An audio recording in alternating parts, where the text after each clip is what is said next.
지난 시간에 잠깐 히스기야 얘기가 나왔던 적이 있어요. 히스기야를 잠깐 다뤘는데 그때 하나님께서 히스기야를 칭찬하셨습니다. 하나님께 칭찬받던 왕이 히스기야였어요.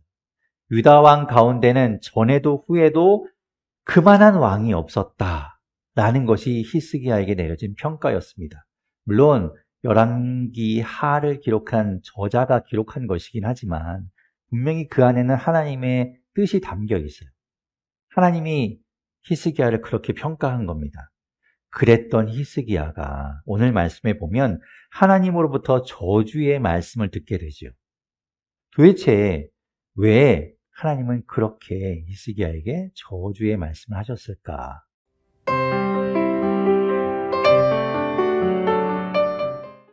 히스기야가 처음 왕이 되었을 때로 돌아가 보면요. 히스기야의 아버지는 아하스라는 사람입니다. 아하스 왕. 근데 이 아하스 왕이요. 남유다에서 손꼽히는 아주 악한 왕이었어요. 하나님 보시기에는 아주 형편없는 왕이었습니다. 우리가 지난 시간에 보았던 것처럼 그 남유다의 기준은 무엇인가 하면 다윗이 행한 길, 다윗이 행한 모든 것을 따라가느냐 안 따라가느냐가 기준이 되는데 이 아하스 왕은요. 그 길과는 정반대 길을 갔던 왕입니다. 그래서 어떻게 보면 남유다의 왕에 가깝다기보다는 북이스라엘의 왕이 아닐까 의심될 정도로 그렇게 북이스라엘 왕들처럼 살았던 사람입니다.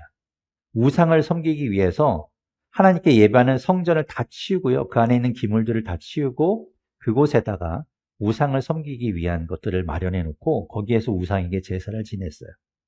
게다가 또 하나님이 참 싫어하시는, 하나님이 절대 금하시고 있는 인신 제사를 드리기까지 한 유다의 몇 안 되는 왕입니다. 아주 악한 왕이죠.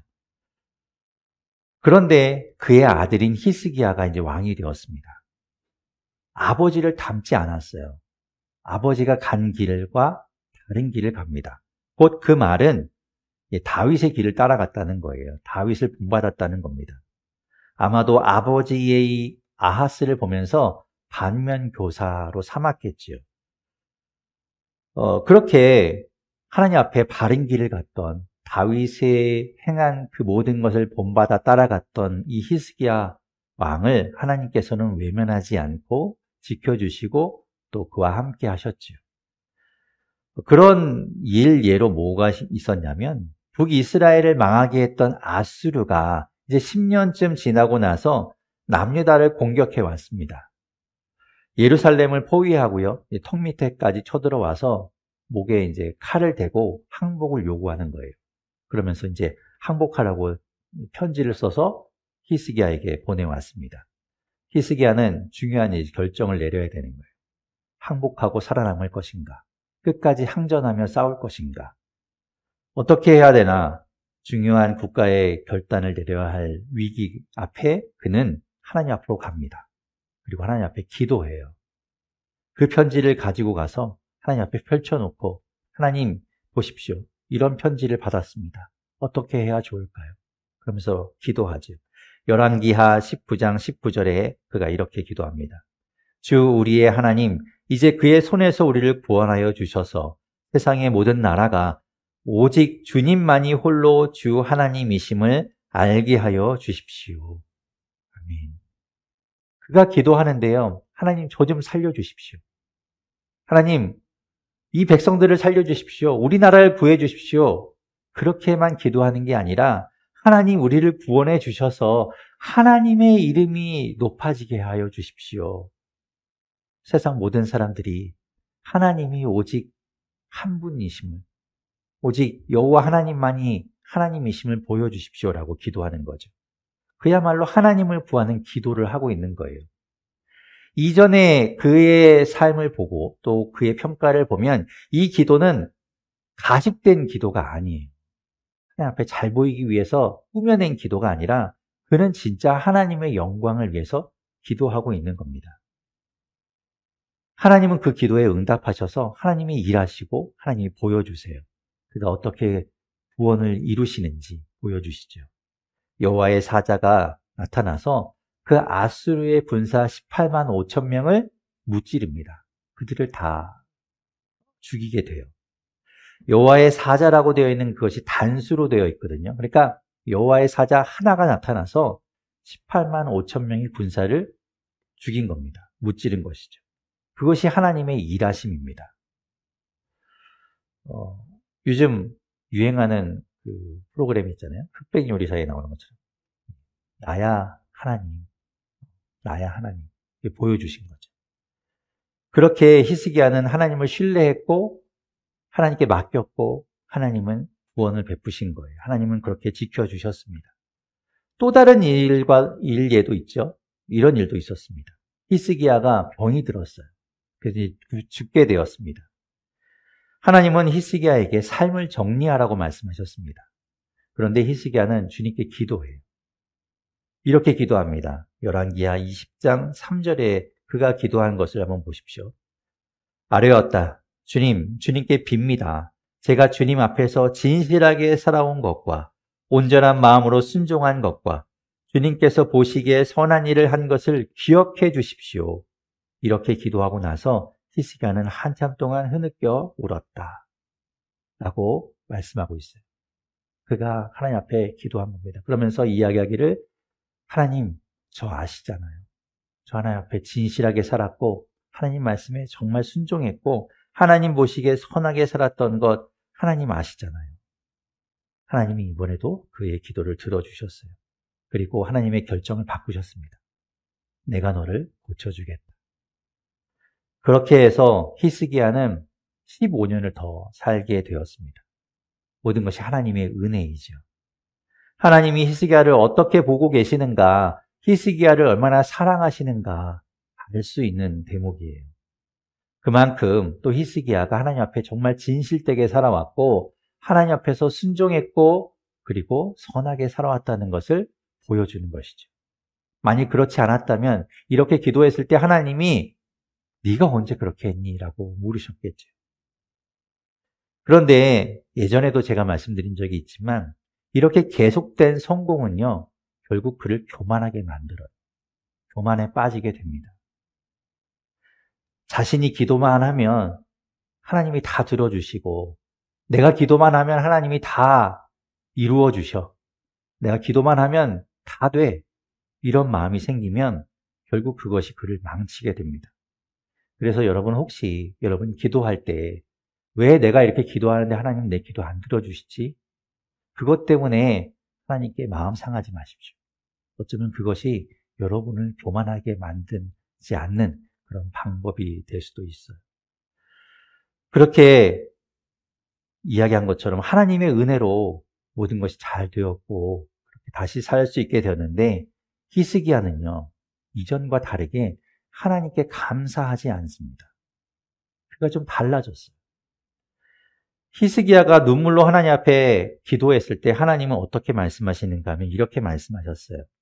열왕기하 20장 5절에 보면 이렇게 하나님 말씀하십니다. 너는 되돌아가서 내 백성의 주권자인 히스기야에게 전하여라. 내 조상 다윗을 돌본 나 주 하나님이 말한다. 네가 기도하는 소리를 내가 들었고 내가 흘리는 눈물도 내가 보았다. 내가 너를 고쳐주겠다. 사흘 뒤에는 내가 주의 성전으로 올라갈 수 있을 것이다. 라고 말씀하시죠. 내가 너를 고쳐주겠다. 그러므로 인해서 네가 사흘 뒤에는 성전에 올라갈 수 있을 것이다. 이렇게 이야기하시는 거예요. 그걸 보면 히스기야가 얼마나 성전에 올라가는 일을 참 즐겨했고 하나님 앞에 가서 제사하고 하나님을 예배하고 하나님 앞에 머무는 것을 얼마나 즐겨했고 그것을 사모하고 그렇게 살았는지를 알 수 있는 거예요. 내가 너를 고쳐줄 텐데 사흘 후면 네가 그토록 좋아하는 그 일, 성전에 올라가는 일 할 수 있게 될 거야 라고 말씀하고 있는 거죠. 그런데 히스기야가 병이 낫고 나서는 성전에 올라갔다는 기록이 없어요. 하나님 앞에 자기가 살게 되었는데도 감사의 제사를 드리지 않는 겁니다. 에이, 이거는 문맥에서 이렇게 보십시오. 그냥 생략된 거겠죠. 뭐 했겠지. 설마 안 했을까. 그냥 그거 빠진 건데 뭐 이렇게 예민하게 구세요. 라고 생각하실 수도 있겠지만 같은 사건을 기록하고 있는 역대하 32장 25절에 이렇게 말씀합니다. 그러나 히스기야가 교만한 마음으로 받은 바 은혜에 감사하지 않으므로 하나님의 진노가 히스기야와 유다 백성과 예루살렘 주민에게 내렸다 라고 말씀하고 있어요. 실제로 히스기야는 하나님 앞에 감사하지 않았다는 겁니다. 생략한 것이 아니라 그런 일이 없었다는 거예요. 히스기야가 달라진 거죠. 그의 삶 가운데, 그의 마음 가운데 하나님이 우선순위에서 빠져버린 거예요. 히스기야가 죽을 병에 걸렸고 또 그가 낫게 되었다는 소식이 전국에 퍼지고 또 국경을 넘어서 이웃 나라에까지 알려졌습니다. 바빌로니아의 무로닥 발라단 왕은 친서와 함께 예물을 사신에게 들려서 보내요. 이때 이 바빌로니아는 우리가 아는 것처럼 나중에 이 남유다를 멸망시키던 그때의 그 권세를 가진 바빌로니아와는 좀 달라요. 좀 약한 나라였습니다. 사신의 방문을 받은 히스기야는 이렇게 반응합니다. 오늘 본문 13절인데요. 같이 한번 13절 읽어볼게요. 시작. 히스기야는 그들을 반가이 맞아들이고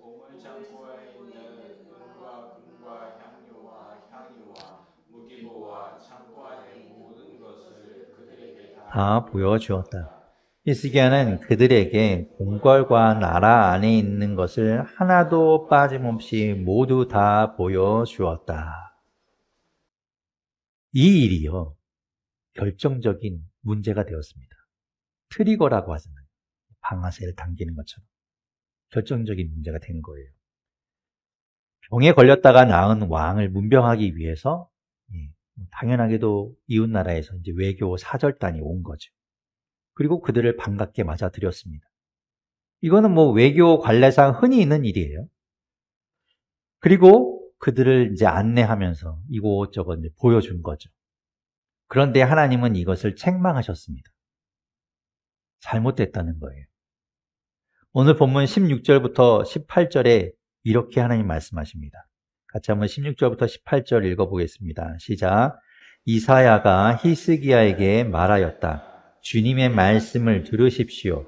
그날이 다가오고 있다. 그날이 오면 내 왕궁 안에 있는 모든 것과 오늘까지 내 조상이 저장하여 놓은 모든 보물이 남김없이 바빌론으로 옮겨갈 것이다.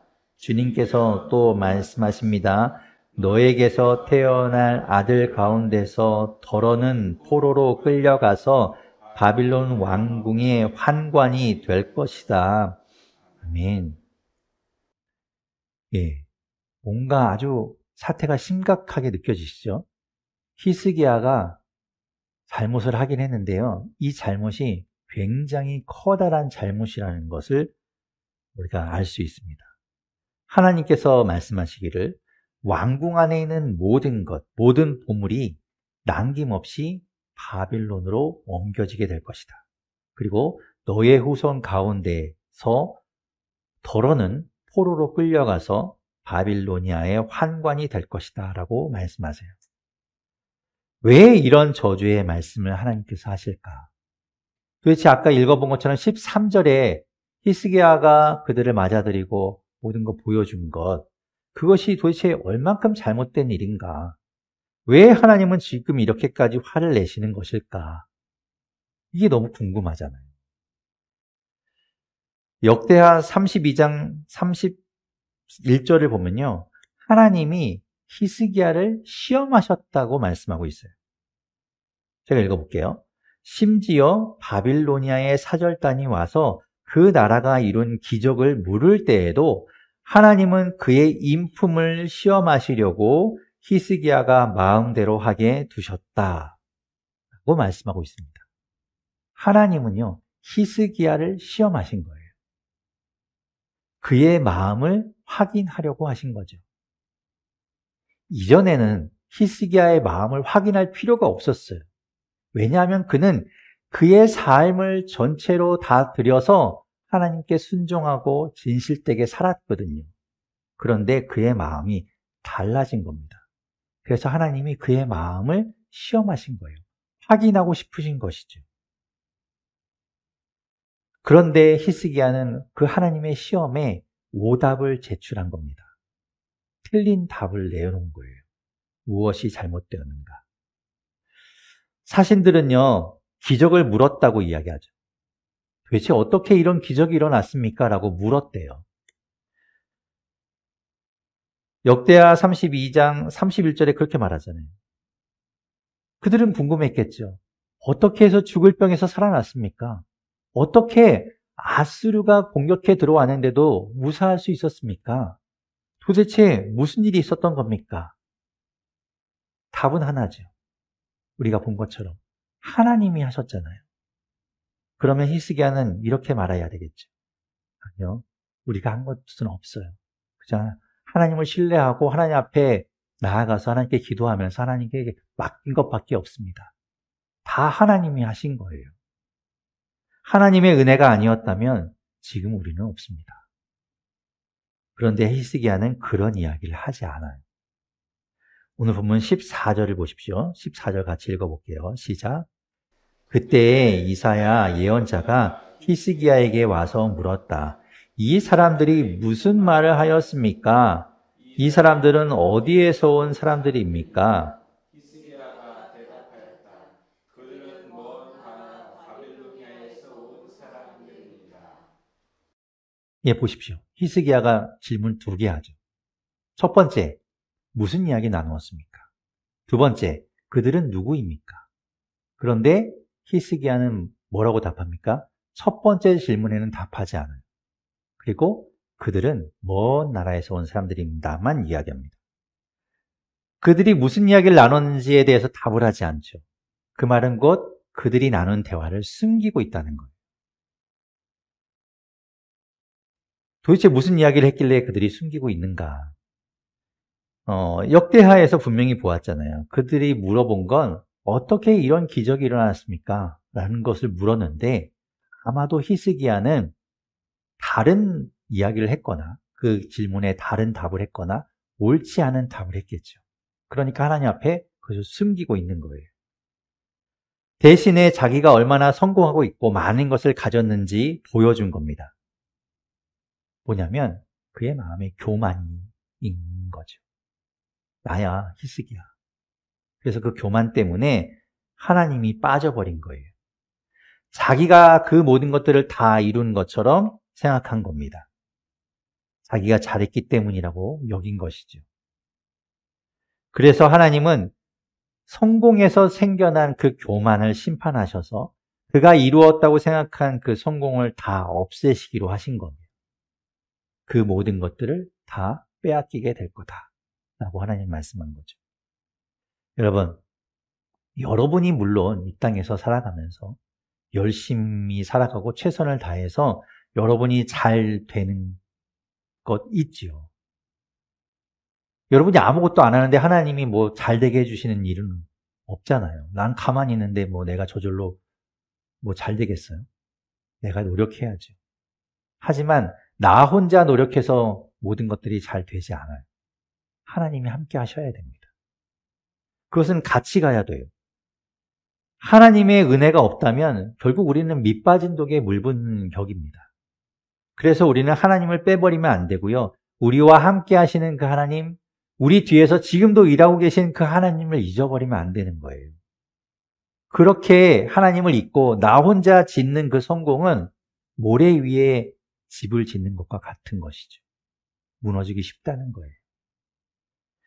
히스기야는 바빌로니아 사신과 나눈 그 대화의 내용도 또 그가 받았다고 이야기하고 있는 이 친서의 내용도 하나님 앞에 이야기하지 않습니다. 이전에 본 것처럼 아수르가 공격해 왔을 때 그 협박의 편지를 들고 히스기야는 하나님 앞에 가서 다 펼쳐놓고 기도했었어요. 하나님 보십시오라고 했던 히스기야가 숨기는 거죠.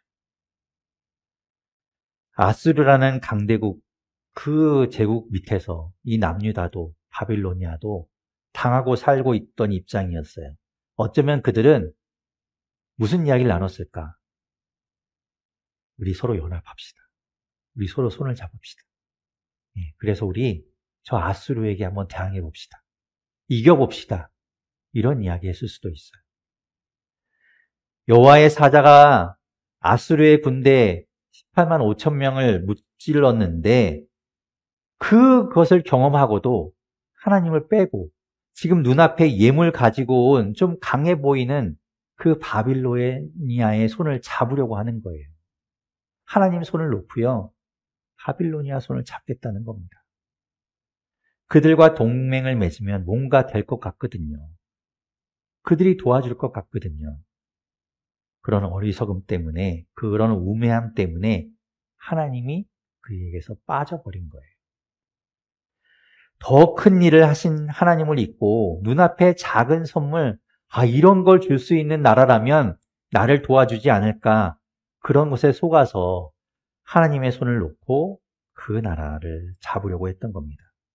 그래서 하나님은 이 바빌로니아가 도와주고 살려주는 나라가 아니라 결국 너를 해쳐서 너희 자손들을 포로로 잡아가게 될 것이고 그들을 환관으로 부리게 될 것이라고 말씀하는 거죠.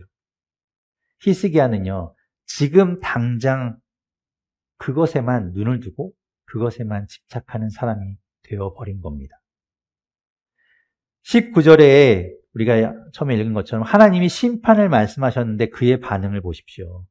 지금 당장 괜찮으면 그만이라고 이야기하는 거예요. 나한테만 안 일어나면 됐지. 후대에 일어나는 일은 모르겠고 지금 당장 평안하고 안정되면 됐지라고 생각했다는 겁니다. 여러분, 지금 당장 눈앞에 보이는 것에 너무 현혹되지 마십시오. 그것이 전부가 아니에요. 조삼모사라는 이 고사성어에서처럼 그렇게 어리석은 원숭이처럼 살면 안 되잖아요. 우리는 전체를 다 볼 수 없지만 하나님은 보시거든요. 그러니 하나님 앞에 가서 하나님께 구하며 하나님을 의지해야 하는 것이 당연한 거예요. 그런데 우리는 이렇게 히스기야가 왜 하나님 앞에 이렇게 잘못하게 되었는가를 분석하는데 이건 너무 분석적인 얘기예요. 13절의 말씀이 계속 저의 마음에 걸리는 거예요. 이 일 가운데 하나님은 도대체 무엇이 마음에 걸렸던 것일까? 그가 다 보여준 것 때문에 이 사달이 났을까? 만약에 다 보여주지 않고 감춰두고 일부만 보여줬다면 그러면 괜찮았을까?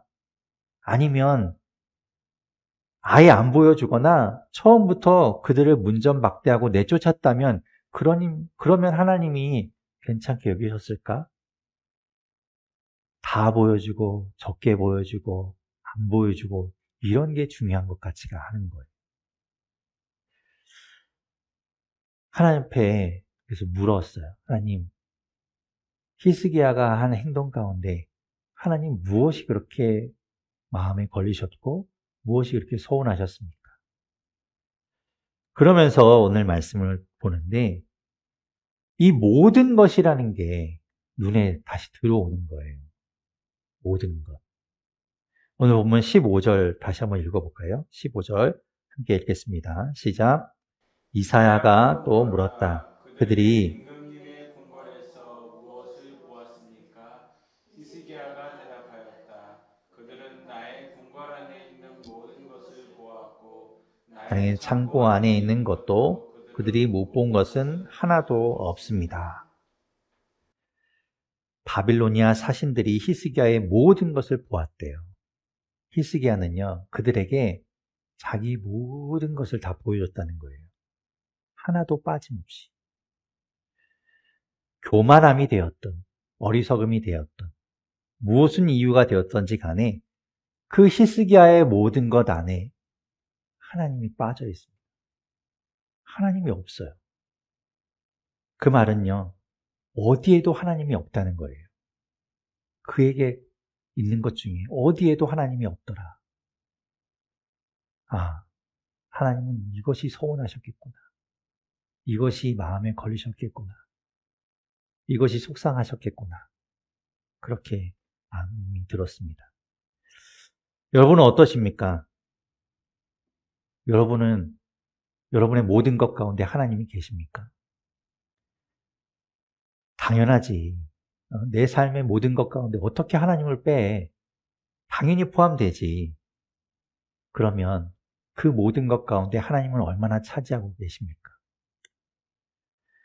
오늘 우리가 처음에 찬양했잖아요. 그리고 고백했잖아요. 오 하나님, 주 나의 모든 것, 내 주 같은 분 없네 이 땅 위에. 이 고백처럼 진짜로 여러분 우리의 모든 것이 하나님이시라고 여러분 고백하십니까?